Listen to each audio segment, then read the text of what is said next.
Peringatan, animasi ini dibuat dengan tujuan sharing pengalaman pribadi sang pengirim cerita. Dimohon untuk menghargai cerita tanpa menyudutkan beberapa pihak. Selamat menikmati. Hey, kenalin, nama gue Aya. Tapi bukan Aya-Aya wae ya. Gue dari Jakarta dan umur gue sekarang 26 tahun. FYI, gue udah nikah dan punya 2 anak. Ayo, kira-kira gue nikah sama siapa nih? Oke, kali ini gue mau cerita pengalaman cinta monyet gue pas masih SMP dan SMK. Jadi begindang. Ceritanya, dulu gue itu punya teman masa kecil. Namanya Atar. Dia lebih tua setahun ketimbang gue, tapi kita seangkatan. Waktu SMP, gue tuh sekelas sama dia. Kebetulan kita juga tetanggaan. So, kita tuh kayak pasangan mas nankatsu lah kata temen-temen gue. Ya, andai kata kepleset nyampe lah ke rumah dia. Gue sama Atar itu hampir setiap hari jalan kaki bareng buat berangkat dan pulang sekolah. Beberapa tahun berlalu, sampai akhirnya gak kerasa gue udah lulus SMP. Nah, disinilah buih-buih cinta dimulai. Waktu itu ceritanya gue mau berangkat buat kelulusan gitu. Berangkat bareng deh sama bude gue. BTW, gue itu gak tinggal sama ortu gue ya. Alasannya panjang deh. Oke, back to the topic. Setelah kita kelulusan dan lain-lain, lo tau gak sih? Si Atar ngajak gue foto bareng gitu. Gue kayak, anjir, beneran nih orang ngajak gue foto bareng. Secara, dia tuh cowok cuek, cool ala Tom Shelby. Ya, kayak aneh aja tiba-tiba ngajakin foto bareng. Pas gue tanya alasan dia apa, dia cuma jawab, buat kenang-kenangan. Kan kita dari TK, SD, sampai SMP bareng terus. Jadi harus foto bareng. Pas dia jawab gitu, ya gue cuma bisa ngangguk-ngangguk aja.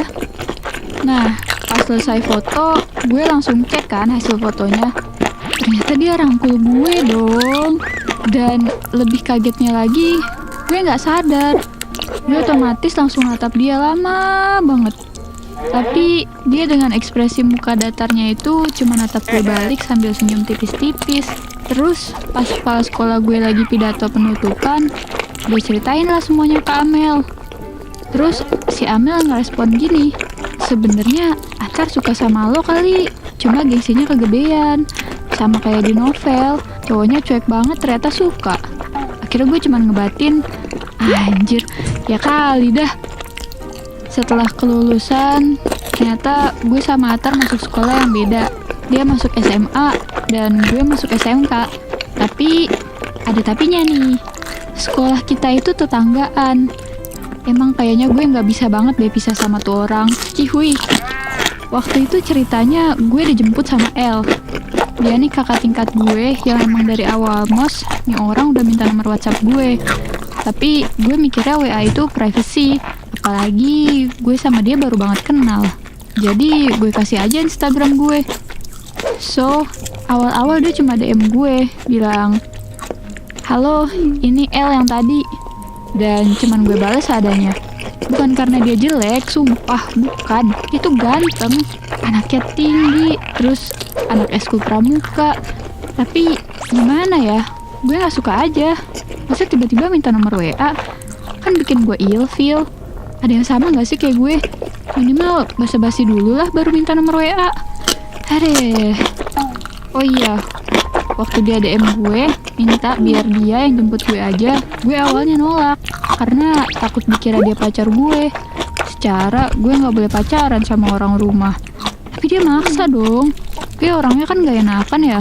Jadi mau gak mau gue terima aja. Kan lumayan, ongkos ke sekolah gue gak kepake. Oke, singkatnya pas gue berhenti di lampu merah, gue nengok ke sebelah gue kan. Ternyata itu Atar, anjir. Mana dia natap gue serem gitu kayak mau dimakan. Gue langsung ngalihin pandangan aja. Sebel banget gue liat mukanya itu tanpa ekspresi. Datar, gak ada senyumnya sama sekali. Waktu terus berlalu. Gak berasa udah mau kelas 11. KL masih aja sering antar jemput. Tapi gue kadang suka males juga. Gue sebenarnya gak suka sama dia. Gue udah nolak dia berkali-kali. Tapi dia masih kekeh aja mau jadi cowok gue dan berjuang. Padahal dia aja udah mau kelas 12, yang mana harus fokus belajar dan bukan malah pacaran. Nextnya, waktu itu gue lagi bete banget. Gue nggak mau pulang bareng KL karena yang ada dia malah bikin mood gue tambah jelek. Pas itu kebetulan gue ketemu Atar lagi di depan gerbang sekolah. Dia lagi sama temennya gitu. Entah kenapa gue refleks lari sekuat tenaga ke dia. Langsung naik ke jok motor dia tanpa bilang apa-apa. Dia awalnya kaget sih dan masang muka bingung. Dia mikir gini kali ya, ini orang apa tiba-tiba naik sini? Pantes berat. Terus pas dia baru ngomong, gue lihat KL lagi nyari-nyari orang gitu. Fix, dia pasti nyari gue. Gue langsung lah tuh, buru-buru nepuk punggung Atar dan bilang, kali ini aja tebengin gue, please, gue males banget sama KL. Dan dia tanpa basa-basi langsung tancap gas dan kita lewatin KL. Tapi kayaknya dia nggak lihat gue sih. Nah, pas sampai depan rumah, dia langsung ngomong tanpa ditanya, lo lagi berantem ya sama si El? Gue bingung dong harus ngejawab apa. Mana aslinya gue udah gedek banget lagi sama si El dari semester 1. Akhirnya gue cuma bilang gini ke Atar, enggak. Dan dia cuma oh aja. Terus dia bilang lagi, besok sama gue aja kalau lo mau. Gue diam aja di situ kayak kue dingin. Dan dia cuma senyum terus pergi. Gue bingung dong, apaan ini maksudnya? Besok paginya KL langsung nyedang gue. Gue sih nggak takut ya, cuman kayak agak deg-degan aja. Secara nih, KL lebih tinggi dari gue. Tinggi dia tuh setinggi harapan ortu gue lah kira-kira. KL dengan muka kalem bilang, kamu suka sama Atar ya? Terus entah kenapa gue langsung jawab, iya, aku suka sama Atar, bukan sama KL. Sumpah kak, aku udah capek terus-terusan dikejar sama kakak. Abis bilang gitu, gue langsung pergi ninggalin KL sendirian di lapangan.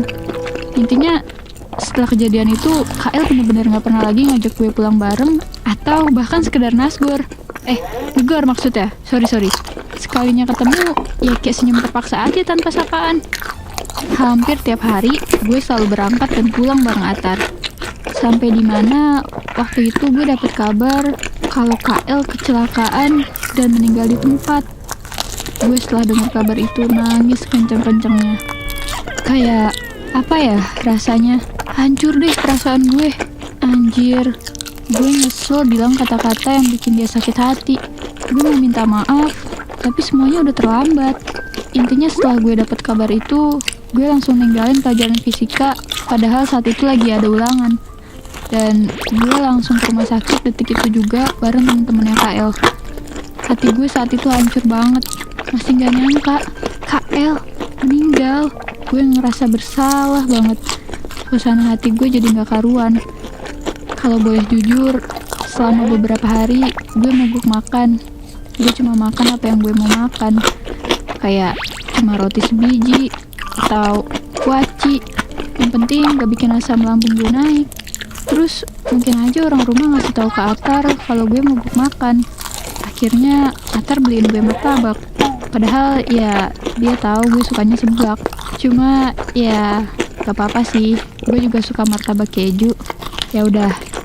Intinya dari situ kita makin deketnya bukan hanya sekedar temen, tapi demen. Sampai dimana hari ultah gue dia nembak gue di depan orang rumah. Dan yang bikin gue kaget adalah orang rumah setuju-setuju aja dan sama sekali gak ngelarang gue pacaran. Jujur, gue seneng sih. Tapi gue masih selalu keinget KL terus. Sampai sekarang gue udah nikah sama Atar dan punya 2 anak kembar. Ya, keingetnya bukan karena gue suka sama dia, tapi karena gue nyesel udah ngeluarin kata yang bikin dia sakit hati dan diamin gue pada saat itu. Semua yang dia lakuin ke gue semata-mata karena dia suka sama gue. Gue percaya sama perasaan dia ke gue. Sayangnya, gue bukan orang yang bisa nerima kebaikan hati KL. So, intinya ya guys, pelajaran yang diambil dari kisah gue adalah serisih-risihnya lo sama orang, mau dia itu orang yang lo gak suka atau yang lo suka sekalipun, lo harus menjaga mulut lo dan bilang baik-baik, bukan malah langsung kasar kayak gue ke KL. Karena gue yakin perkataan yang gak baik bikin perasaan orang jadi gak nyaman, pikiran kacau, dan hal buruk lainnya. Penyesalan emang selalu datang terakhir guys. Buat kalian yang suka sama cerita ini, please jangan lupa subscribe channel Gue Punya Cerita. Bye!